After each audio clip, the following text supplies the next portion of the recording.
হ্যাঁ, ওই যে বডিতে প্রবলেম আছে এই জন্য বডি গার্ড নিয়ে যায়। আমাদের তো বডিতে প্রবলেম নেই, এই জন্য আমাদের গার্ড দিতে হয় না। এই বডিগার্ডের জন্যই আমাদের কিন্তু আগে বডিগার্ড ছিল না, এই জন্য সহিংসতা হয়নি। যখন থেকে এই বডিগার্ড ঢুকেছে তখনই হয়েছে। আমি কিন্তু তখন ওইভাবে বলিনি, আমি বলেছিলাম যে আজকাল এফডিসিতে অনেকে বডিগার্ড নিয়ে আসে, যাদের বডিগার্ড নেওয়ার দরকারও নেই তারাও আসে। কিছু না হলেও বডিগার্ড নিয়ে আসে। কথাটা ছিল শিল্পী সমিতির ব্যাপার নিয়ে। আমি আপনাকে এক্সপ্লেন করি, অনেকে আমার ব্যাপারটা বুঝতে পারে নাই, হয়তো বোঝার ভুল বা আমি হয়তো বোঝাতে পারিনি। সাপোজ ধরেন আমি শিল্পী সমিতিতে আমি আছি, রুবেল ভাই, অমিত হাসান, ওমর সানি, মনে করেন পূর্ণিমা, আমিন খান, আমরা বসে গল্প করছি এখানে। এখন আপনি এক্স ওয়াই, মনে করেন আপনি আরেকজন হিরো, আপনি আপনার দুটো বডিগার্ড নিয়ে এখানে ঢুকলেন, ঢুকে দরজার দুই পাশে দাঁড় করা রাখলেন। অথবা বডিগার্ড নাও হতে পারে, আপনার অ্যাসিস্ট্যান্ট হতে পারে, আপনার গাড়ির ড্রাইভার হতে পারে, আপনি নিয়ে দাঁড় করা রাখলেন। এখন এই অবস্থায় এই কাজটা কি আপনার জন্য ঠিক হলো? আপনার জন্য তো শোভনীয় নয়, ঠিক না। আমাদের জন্য ঠিক হয় না, বিকজ শিল্পী সমিতির এই রুমটা হলো এক্সক্লুসিভলি আমরা যারা শিল্পী তাদের জন্য। আমরা এখানে গল্প করি, ফাজলামি করি, আড্ডাবাজি করি। এখন আপনি একটা বাইরের লোক এনে এখানে দাঁড় করিয়ে রেখে দিলেন, তারপরে দাঁড়িয়েই থাকলো এবং আপনি ওকে যেতেও বললেন না, আপনি ওখানে দাঁড় করিয়ে রাখলেন এখানে আমাদের জন্য। আর যেটা হলো, আমি যেটা বলেছিলাম বডিগার্ডের কথা, আমাদের থেকে আপনার কি ইনসিকিউর ব্যাপারটা বলেন। আমাদের থেকে থ্রেটটা কি আপনার জন্য? কোনো থ্রেট আছে? এই যে আমরা এই 5-6 জন বসা আছি, এদের কাছ থেকে কি আপনার কোনো থ্রেট আছে যে আপনাকে এইখানে বডিগার্ড নিয়ে আসতে হবে? বডিগার্ড থাকলে, আপনার দরকার থাকলে আপনি গেটের বাইরে রাখেন, শিল্পী সমিতির বাইরে দরজা আছে, বসার জায়গা আছে, ওখানে বসায় রাখেন। আর আরেকটা যেটা হলো, এফডিসির ভিতরে আমরা শিল্পীরা, আমরা একজন আরেকজনের জন্য তো থ্রেট না। তো আমরা যদি থ্রেট না হয়ে থাকি তাহলে আমাদের বডিগার্ড কিসের জন্য? এটা আপনি এফডিসির বাইরে যান। রাজ্জাক সাহেব ছিলেন, আলমগীর সাহেব ছিলেন, পারভেজ সাহেব ছিলেন, জসিম সাহেব ছিলেন, কই তানারা তো কখনো বডিগার্ড নিয়ে ঘোরাঘুরি করতেন না এফডিসিতে, দরকার পড়ে নাই। বিকজ আমাদেরকে বডিগার্ড লাগবে কার থেকে প্রোটেকশন নেওয়ার জন্য? দরকার নেই তো আমাদের বডিগার্ড। এটা গেল 1 নাম্বার। দ্বিতীয় যেটা বলেছিলাম আমি, শিল্পী সমিতিতে অনেকে অ্যাসিস্ট্যান্ট নিয়ে ঢুকে যায়, ঢুকে বসায় দেয়, পাশেই বসে যায় হয়তো।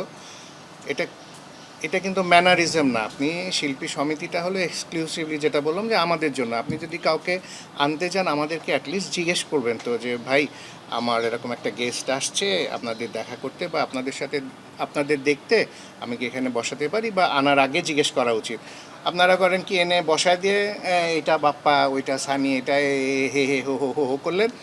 আমরা স্টুপিডের মধ্যে বসে থাকি একটা বাইরের লোকের সামনে, আমরা তখন আর কি বলবো? আমরা হয়তো গল্প করছিলাম, আমরা আমাদের মতো ছিলাম, কিন্তু ওই সময়টা তো তখন তার এটা একটা এম্বারেসিং সিচুয়েশন হয়ে যায়। তো এইগুলো বলাতে অনেকের গায়ে লেগেছে। আজকে যেমন দেখলাম এক সাংবাদিক আমাকে জ্ঞান দিয়েছেন, ওনারা বডিগার্ড রাখলে আপনার কী সমস্যা? আমার তো কোনো সমস্যা নেই, আমি তো বলি নাই আপনি একটা কেন, আপনি 10টা বডিগার্ড রাখেন, আপনি যেখানে খুশি বডিগার্ড নিয়ে যান। বাট আপনি আমার রুমের মধ্যে আপনার বডিগার্ড নিয়ে ঢুকবেন কেন? আপনার যদি বডিতে এত প্রবলেম থাকে এই বডিটা বাইরে রাখেন, ওটা গার্ড দিয়েই রাখেন, আমাদের সামনে আনার দরকার নেই। তো আমরা তো আপনার জন্য থ্রেট না। আমি যখন আপনার জন্য থ্রেট না, তাহলে আমার সামনে আপনি গার্ড দিয়ে রাখবেন কেন? সিম্পল ব্যাপারটা। এইটাকে নিয়ে বিগ থিং যে আমি জ্ঞান দিয়েছি, হ্যান দিয়েছি, আমি জ্ঞান দিই নাই। আমার কথা বুঝতে না পারলে জিজ্ঞেস করেন আমাকে যে আপনি এটা কী বললেন, কেন বললেন। বাট আমাকে জ্ঞান দিয়ে লাভ নেই, আমার জ্ঞান খুব কম। আমি যেটুকু বলি বুঝে শুনেই বলি, এত বেশি জ্ঞান নেই যে আমাকে আবার জ্ঞান দিয়ে এটা বোঝাতে হবে। না, কখনোই বডিগার্ড থাকতো না। আমাদের দেশে প্রেক্ষাপটে এই জিনিসটা লাগে না। এটা হয়তো বম্বেতে লাগে, এটা অন্য হলিউডে লাগে কিছু, বাট আমাদের দর্শকরা তো আমাদেরকে অ্যাটাক করে না কখনো। খুব বেশি হলে ছুঁয়ে দেখতে চায়, হাত মিলাতে চায়, এইটুকুই। কিন্তু আমাদের ধরে মারধর করবে, গায়ের উপর উঠে লাফালাফি করবে, আমার 5টা বডিগার্ড দিয়ে তারে ঠেকায় রাখতে লাগবে, ব্যাপারটা কিন্তু এরকম না। আমার এমন অভিজ্ঞতাও আছে, আমি আপনাকে বলি, এটা ট্রু। আপনি গাজী জাহাঙ্গীরের শুটিং, জীবন সীমান্তে, আমরা তখন যে পুবাইলে একটা রেল লাইনের সামনে শুটিং করছিলাম। মানুষ কতটা ভালোবাসলে আমাদেরকে এরকম হয়। মনে করেন আমার এই বাসা থেকে ওয়েস্টিন হোটেল এত দূর, এত দূরে এক মহিলা তার বাসার থেকে তার বাসার সোফা দুইজনকে মাথায় করে নিয়ে এসে আমাদের এখানে বসতে দিয়েছিল। দুলারি ম্যাডামও ছিল তখন, শুটিংয়ে ছিল দুলারি, আমাদের শুটিংয়ে ছিল।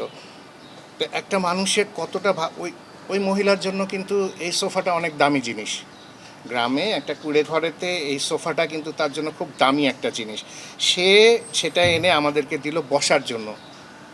এটা হলো ভালোবাসা শিল্পীদের প্রতি। আমাদের বডিগার্ড লাগে নাই যে ওখানে যে এরকম ওরকম। তো এরকম অনেক জিনিস আছে। সিলেটে গিয়েছিলাম, আমার আমার প্রোডাকশন ম্যানেজার ছিল, সে মারা গেছে।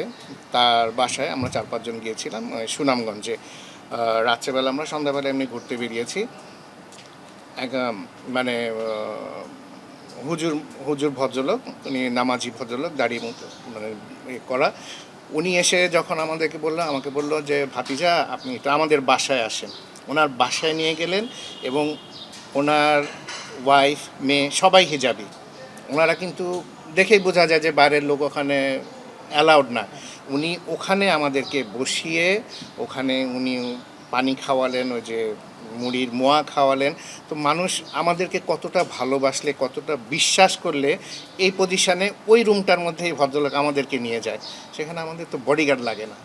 বডিগার্ড তাদের জন্যই লাগে, বললাম যাদের বডি গার্ড দেওয়ার দরকার শুধু তাদের, আমাদের বডিতে গার্ড লাগে না। আমাদের অডিয়েন্সই আমাদের বডিগার্ড। এর চেয়ে ভালো করে আর কি বোঝাবো?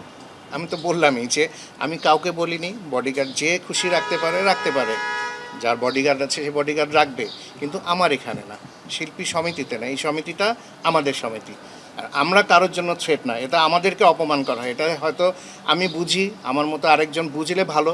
আমি যদি না বুঝি যে এইটা আমাকে অপমান করা হচ্ছে, সেটা আমার অযোগ্যতা।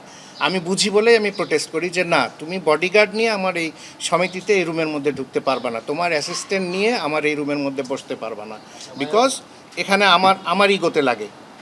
আমি তোমার জন্য থ্রেট না।